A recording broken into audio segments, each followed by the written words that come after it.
Good evening. How are you? Well, I'm still aboard the ship. We're still sailing, and I'm moving right now. And I'm trying to minimize the noise around me. Today we were in Charleston, South Carolina, and we stopped off and walked around a little bit. And it's the kind of thing that's fun, because if you were to take a car and stay overnight somewhere, well, we got this big ship to do just that. And what we did is we went on a walk for patriots and pirates. Charleston is kind of a reminder of the best and the worst of our American history. I mean, patriots lost their lives for their nation's independence. And in Charleston, there is a jail that is well known as a dungeon, if you will. And it's where people were taken and imprisoned for the patriotism that is against the British crown, King George III. And so many have died hung, but others also who were in prison died because of their illness from cholera and more. And now, to give you another view of it, it's also where Fort Sumter resisted the Confederates until it couldn't anymore.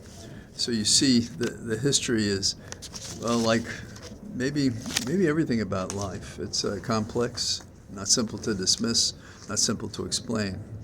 But you probably are aware that Charleston had a market in cotton and slaves, and the auction locations are memorialized in the modern day city.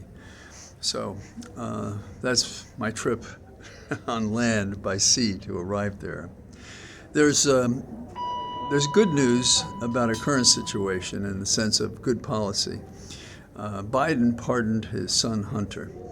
And I and others, many others, supported him. And his own counsel, Abby Lowell, put together a report. And the report was why he should be pardoned. And if you may remember, Hunter Biden had made a deal with the prosecutors. And the deal provided that he had done certain things wrong. And it was a compromise. And it was a solid deal. But then politics got in, and they wanted it to be sterner and tougher and harder. What they really wanted was jail time for Hunter. And sure, Biden had first said that he was not going to issue a pardon for his son. But he announced today that the raw politics that infected this protest, by this protest, and it led to a miscarriage of justice. And I agree with that. And the trouble is, we too often do what we think appears to be right by the rules, ignoring the fact that got us into a bind in which the rules are being tested. For example, the head of the FBI is likely going to be fired by the new administration.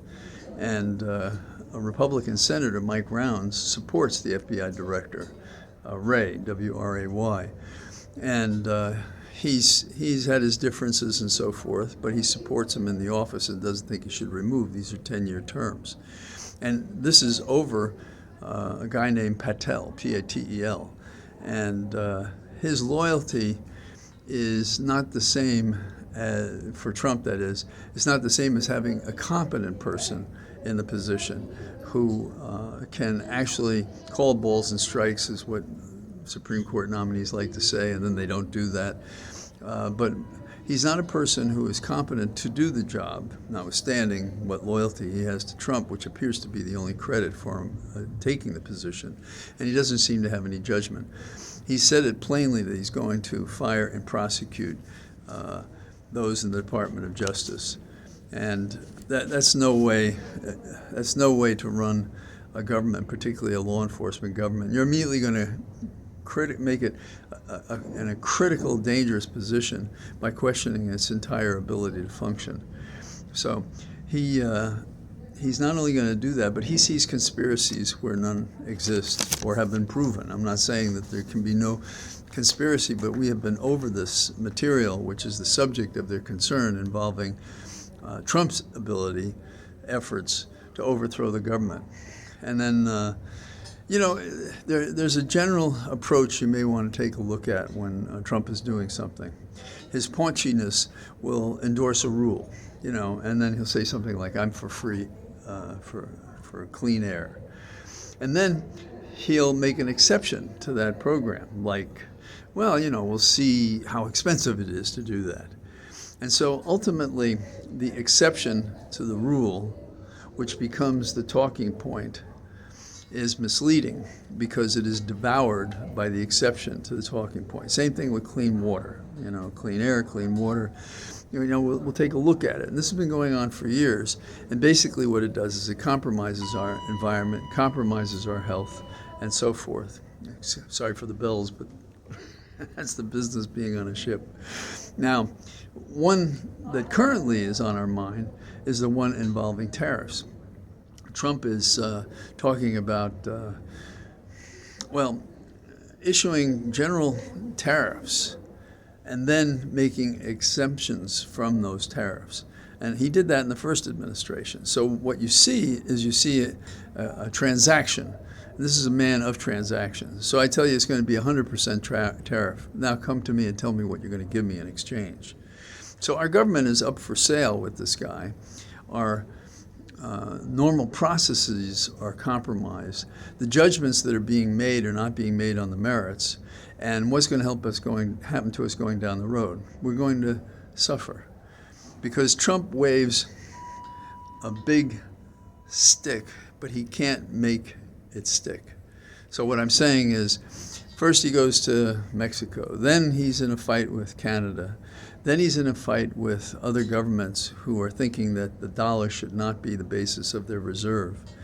And so now we have these tariffs that could be 100% based on his program, and in my opinion, to self-aggrandize to himself the power and ability to make deals.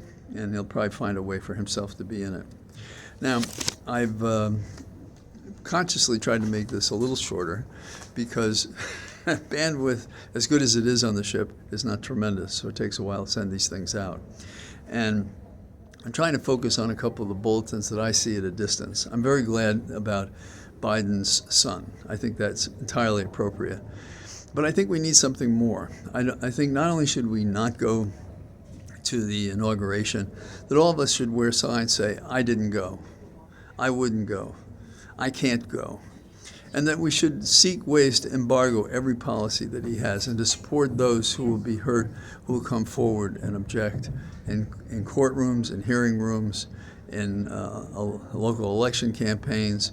And we can be encouraged that there are some senators who are going to stand up and fight as well. And when I say some standards, I'm not just talking about some senators. I'm not just talking about some Democrats. I'm talking about Republicans as well. And in the House, we're going to find that the narrow margin in the House and the narrow margin in the Senate are where we determine how our government goes forward. So do not lose hope. We're going to kick ass. We are. And we're going to do it, among other reasons, because these guys, as wrong-headed as they are, they're incompetent to do what they do, except by the force of the mailed fist, if you will. And so we have to resist and fight back. And so signing off from my position on a middeck, going down the East Coast, and I look forward to talking to you tomorrow if I can. And I'd swing around in the middle of the water, but I can't do that. I can only tell you that I am in the middle of the water. All the best. Bye-bye.